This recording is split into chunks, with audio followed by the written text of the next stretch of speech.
Poets and Writers. I'm Kay Spivey. Today I really need to pack up the rest of my books for real this time because we're actually getting our carpets redone. Finally, it got put off, but it's happening. So I have to put all of my books away, but I thought while I'm doing that, I might as well sit and talk to you a little bit because we really need to talk about something in particular, and that is Turning Red. Have you seen it? Because it is literally the most relatable movie, but most relatable Pixar Disney movie easily I have ever seen. It was about me. It was so relatable. And then after watching it and being so impressed with like the funniest, most relatable movie I have ever seen, I just kept seeing people tear it down for the stupidest reasons. And I was just like, I have to say something, because it's so dumb. I was actually really looking forward to and watched the Super Carlin brothers discuss Turning Red, and I couldn't believe it. They were just like, oh, I didn't find it very funny. I didn't find it very like relatable. I was like, are you just dumb? Did you not watch it? Like, first of all, it was the fun. Okay, I'm gonna really be putting my books away. I can't just be angry. Oh, Zuko jumped in. You want to see? This is the box that they're all going into, and now it's full of Zuko. Zuko, are you gonna be locked away while the carpets come? Are you gonna be with the books? I don't think you'll like it there. Toss over here near the TV tray. Look at that boy. He's so photogenic. I'll just start putting the books in and see if he jumps out in the meantime. Basically, if you haven't seen Turning Red, it's a story about puberty and it's a story about friendship. And anyone who says it's unrelatable is either saying so on a completely sexist standpoint, that the main character is a girl and it's girl puberty and so they can't relate, or on a racist standpoint that, oh, the main character is Chinese Canadian so she's not relatable to usually just a white person. Both of those are stupid because the story is about puberty, which every adult in all of creation has gone through in one form or another, and friendship and love, which are literally the most universal topics out there. Like, literally it's about friendship and puberty. You're familiar with those, I'm sure of it. And if you're not familiar with puberty, you're probably gonna get there pretty soon. Some people have multiple puberties. Many people only have one puberty. Everyone has some form of puberty. Everyone. So starting off, hugely relatable movie. Everything about it was just like hitting the nail on the head.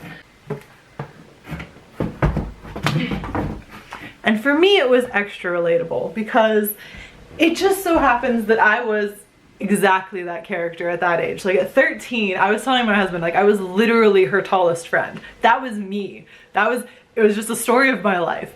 So relatable. But also, it was just so freaking funny. Not into boy bands. You were never like boy crazy or like obsessed with anything, because it was just it was an obsession. It was just a generalized obsession. If you've never in your life been obsessed with anything because you're crazy, it was still so freaking funny. Dude, from the moment, and it's not even like 5 minutes in, I don't think, they introduce Four Town, and it's Four Town, and there are 5 members, which is so K-pop, by the way. Just like random numbers for random group. Like, it's so K-pop to have Four Town have 5 members. First of all, there was like a Jimin lookalike in it. I was laughing already. And then there were 2 Aarons in the group. Most amazing thing I've ever seen in my life. I was like in tears by that point. It was so funny. 2 Aarons in the group. First of all, that is just super universal. How many Aaron pop stars can we come up with? Because it's a lot, because I can definitely come up with at least 2 right off the top of my head, and I'm sure you can too if you're anywhere in the like teenage pop scene ever. But also, the Spice Girls had 2 Mels, you guys. This is like so universal, and yet we don't talk about how like common a name Aaron. I just thought it was so funny. They never do that in movies where like there's 2 Aarons in this group. Already laughing. And then everything about the whole puberty stance, like they didn't even go into like a period. That's the crazy thing. Like, yeah, she's a red panda because the red pandas exist. Otherwise, it's just kind of vaguely appropriate for periods. But mostly they talk about like the stinky and hairy. Everyone gets stinky and hairy when they hit puberty. So my deodorant is suddenly like a must-have. I'm doing a really bad job of actually packing while I talk. But anyway, so those are the main puberty things. So other people were like, oh, it's super inappropriate for kids. Are you just expecting your kid to go through all of that and never have thought about it before? Like, what is your brain space here? Because like, yeah, everyone changes that same way. It was super, super universal about it. And then like the few times that they mentioned pads, an item that literally every female body will need at some, not at some point, every female body will need every single month for more than half her life. Pads are that universal. Everybody uses them. They mentioned them, what, like twice? 3 times maybe? Everything going on with like that is specific to Chinese culture was pretty much like the food they eat. They were having some dumplings, and then that they work at the temple, which wasn't even that big of a thing. And then any kind of backstory or anything, I was like, this isn't like a bigger magical stretch than Brave was. In fact, it's like the same type of magic that Brave was, or like Frozen 2 had the same type of magic system. Like it wasn't super, super specific to the point where you're just like, I can only understand this if I know the whole history of Chinese culture and I'm also a Chinese descendant. Like, definitely not even a little bit. Like it was probably easier to follow cultural wise from a Western standpoint even than like Encanto. And I think none of us had a problem with Encanto, right? We didn't have a problem being super, super racist about Encanto. I'm sure people were, but people were just super racist about this movie and sexist. Like honestly, if you are a man and can't relate, I hope you don't have any daughters, because it was literally the way her friends interacted and the things that they talked about and like the way they freaked out about things. I was like, that was exactly me. That was exactly my friend group. Like so relatable. It was so cute. And even me today, freaking out about K-pop over here, I was like, I think what I posted on Twitter was like 13-year-old me and 31-year-old me have both never felt so seen before.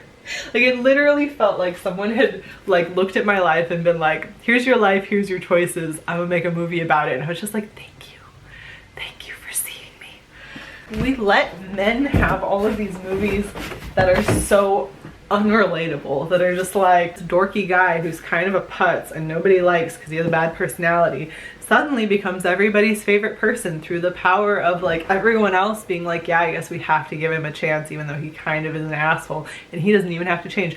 How come we have a million of those kind of movies where like, oh, he gets the super hot girlfriend because she lowers her standards down to his like stupid level?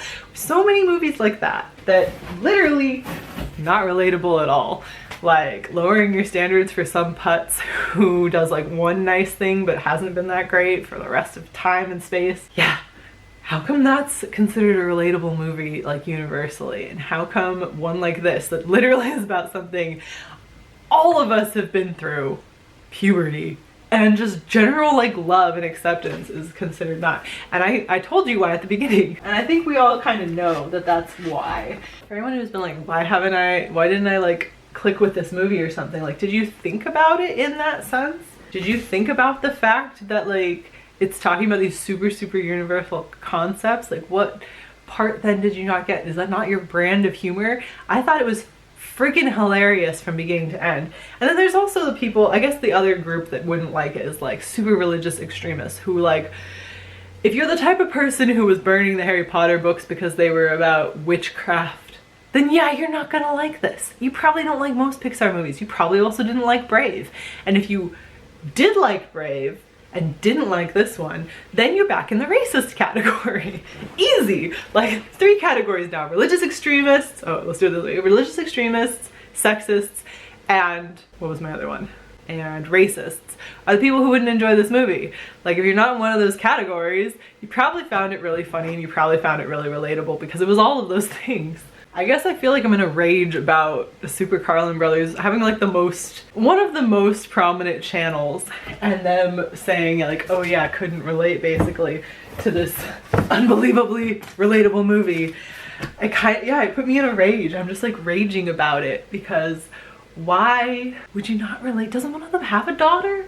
If you didn't find it funny, how? Like, I just don't understand how it wasn't funny. Like, my husband growing up as a man also laughed. So it wasn't just that it was like very, very specific to my style of humor. Like, he found it funny too. Because we actually watched the movie, and that's all I can think of is that like maybe a lot of people didn't watch the movie or like checked out earlier or like, oh, it's about a girl. Again, going back to the 3 reasons you might not like it. And if you didn't like it and you're like, it wasn't for one of those 3 reasons, like maybe examine it yourself a little bit further and find out that it really was about one of those 3 reasons. I just hate it when a movie that just stars a girl is suddenly like held up to these weird standards that, and directed by a woman, so it's completely like actual women's perspective. It has no male gaze whatsoever, and it's held up to these standards, so you're just like, you just came into this not wanting to enjoy it. It has nothing to do with the movie being at fault at all. And like, yeah, the magic system was super normal Disney magic system. Like, it wasn't like super particular to Chinese culture. I liked all the things that included Chinese culture in it, and I thought that was fantastic, but it wasn't like niche, which a lot of people called it niche. It's just like, again, the most relatable concepts in the entire world. And I also heard like, especially religious extremists didn't like the like my panda my choice thing. You know what, if you wanted to have that not in any way be a really great like talking point or metaphor about being transgender, which I don't think the movie actually swayed in that direction, but I think you could easily take it in that direction, totally fine. But if you didn't want to, it was more like, you know, like my hair, my choice. I can do whatever I want with my hair because it doesn't affect you as my parent. Like, my body, my choice. I want to get my ears pierced or don't. Like, I want to wear this or I don't. It was more like that kind of thing where it's just like your ability to express yourself, because the panda represented expressing yourself. And for most of the women in the movie, it manifested as their anger, and that is something that is super universal, especially for women. I think you hit this point where like life really sucks when you're a 13-year-old girl. Like, not only are all of the changes that are happening to you like quite painful, menstruation is actually like quite painful, and it can be extremely painful for some girls. Not only are all the body and like everything about it, like growing breasts, kind of painful. Getting taller can be really painful. I think boys go through that even worse when they hit their growth spurts. It can be very, very painful. Like, everything about puberty is not great. Plus, all of your self-esteem is awful. You know, your acne can hurt, but it also looks bad. Like, everything about it sucks. And at the same time, especially for girls, you're being told that, you know, you're too young to understand everything, but now you're also being treated sexually like a woman. And being blamed for other people's disgusting behavior towards you. And it kind of comes all of a sudden for girls. Like, as soon as the puberty starts hitting, suddenly you go from being a little girl to everyone being like, it's your fault that you're sexy now. And you're like, when did I become sexy? I didn't do anything different. And it's all their perception. It's a lot to put on you. And so a lot of girls will respond with like sheer anger, and that's very normal around that age when your hormones are already raging and everything sucks. Well, girls tend to become little monsters, and you know what, we can't blame them for that, because life really sucks when you're a teenage girl. It really sucks, and people are not nice to you. And it's actually things that were explored a lot in the Poet X also that I've been talking about. But you know, just that just general rage all the time. Like, you're always upset about something, you're hungry all the time, but girls aren't really like encouraged to just slam 30 boxes of pizza the way teenage boys are. Like, there's all kinds of issues. And you're also like, your sleep schedule, like everything is worse when you're a teenager, everything. And for that to get manifested in a movie as this big raging panda that you can either like choose to kind of embrace or to be kind of scared of, because it can be like, her mom's was very scary. That was incredible, actually. Like, seeing that again, I felt so seen. I felt like the rage in me as a teenager felt so seen in a way that was easy to describe. And then you can really lean into like, I want to honor the way I'm feeling and like choose myself first, you know, choose my own comfort rather than just following what people say should be my comfort level, because suddenly they've changed the rules on me just because I've now hit puberty. Like, you know, are you following what I'm saying?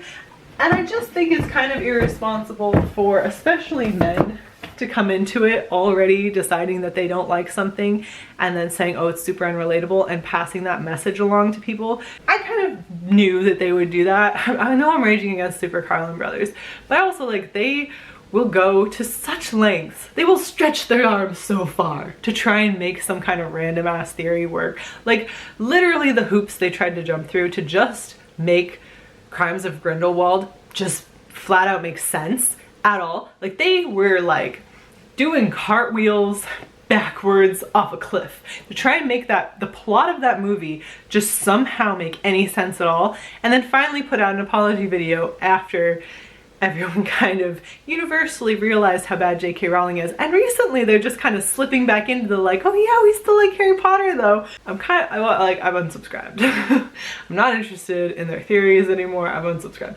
But for someone who will go to those lengths for that and won't even like take the time of day to care about a movie as good as Turning Red, it just really bothers me. And it bothers me that this is really common, that they're not the only ones who talked about this movie that way, and that we can just sit back and let people like constantly belittle and berate movies, you know, about and for girls as being bad.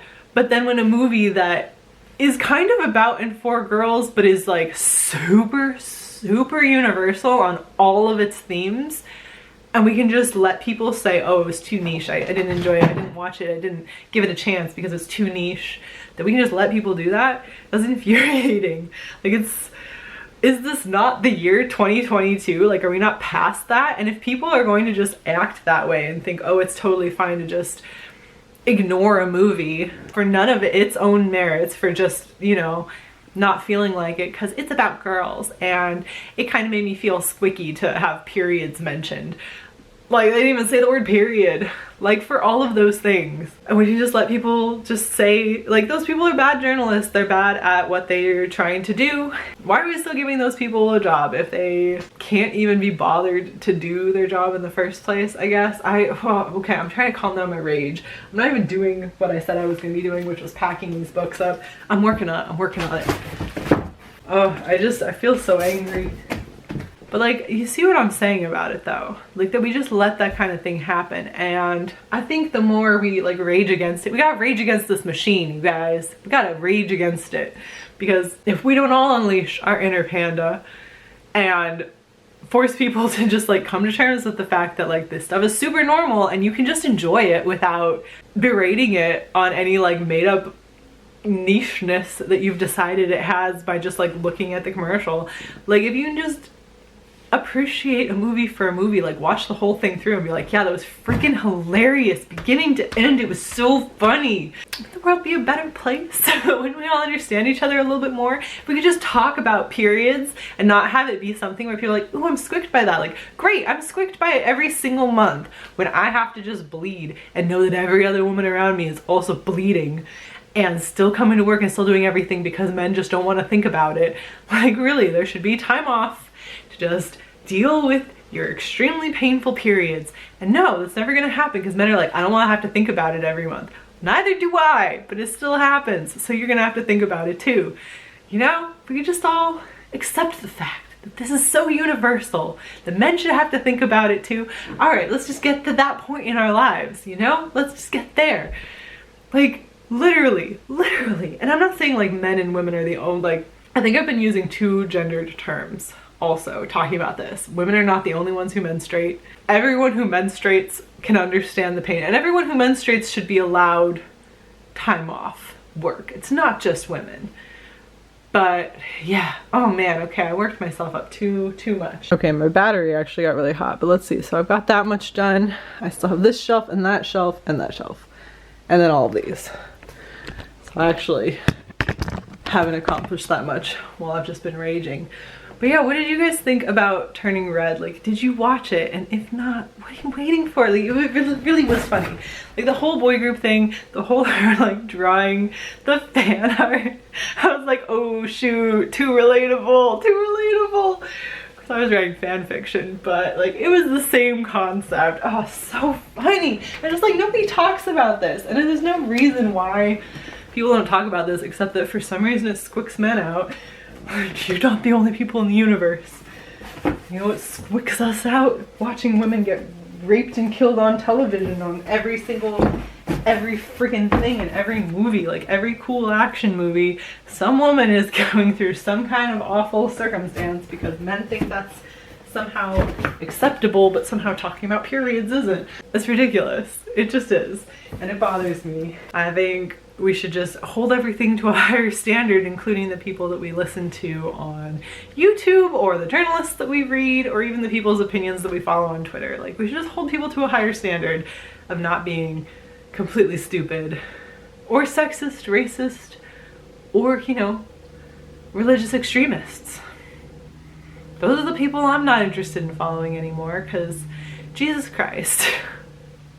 There's just so much good out there that, you know, gets belittled because people who fall into those categories have very, very, very loud voices. And they really need to tone it down. And we're gonna just have to make them. They're not gonna do it on their own. We're just gonna have to make them all tone it down. So that's what I'm doing. I'm raging. I think the other like really valid criticism about the movie is that apparently they changed some things and took some things out in order to comply with Florida's Don't Ask, Don't Tell bill. However, this movie still had more LGBTQ plus representation than every other Pixar and Disney movie combined. Easily, far and away. Like, one of her best friends was very clearly bisexual, very obviously bisexual. One of the boys in the movie, maybe isn't gay because they didn't say it, but he does have a huge crush on one of the boy band members, and I thought the whole thing was cute. Obviously, we have the panda. The language that they use is very transgender friendly, even though they don't go directly that path, and I think you could easily ignore that if for some reason you're stupid and that bothers you. You can ignore that, but it's also made very, very clear. Like, there's a lot of things in the movie that are so far and away beyond what Disney has allowed or Pixar has allowed in terms of LGBTQ plus representation that whatever they took out, I didn't feel like I missed it because I wouldn't have expected it in the first place, given the way the censors work from those studios. So if this is already setting a new bar, if they were trying to set it even higher, I just respect the studio more for that. And I'm disappointed that we didn't get all of that, but it's still such a higher bar than it used to be. It doesn't like detract anything. So if that was the reason you weren't watching it, like, don't worry about that. Just go and support a female-led vision that is so funny and universal that I think you will really, really enjoy it. I guess that's all for me. I really need to finish packing up this box and get my books off of the shelf. Probably replace this shelf because this shelf is actually falling to pieces. It got a little bit of rot in one of the corners, and so it's barely holding itself together. So I may have new bookshelves after all of this, but we'll see. That was what I wanted to talk about today. Leave any opinions down below. This was just kind of a rant and a ramble, so I don't know if I got my point across quite as well as I wanted to, but yeah, leave any opinions and I can, like, you know, wax poetic on more about this. But yeah, anyway, I'll talk to you again soon. I'm sure by the next time I'll have redesigned all of this, hopefully, because the new carpets will be in, and get all my stuff back out of the storage unit finally. Because we're not moving. In case I haven't said, the housing market is a shit show. We're not moving. We're just gonna make this place, you know, the best it can be for us for now, because we are lucky enough to be living in a home that we aren't paying rent on. We actually own this condo, so even though it would be nice to be able to upgrade, now is not our time. And that's what's going on in my life. And yes, so I will be packing, and I will talk to you again very soon. And good luck to you, and good luck to all of us. Bye.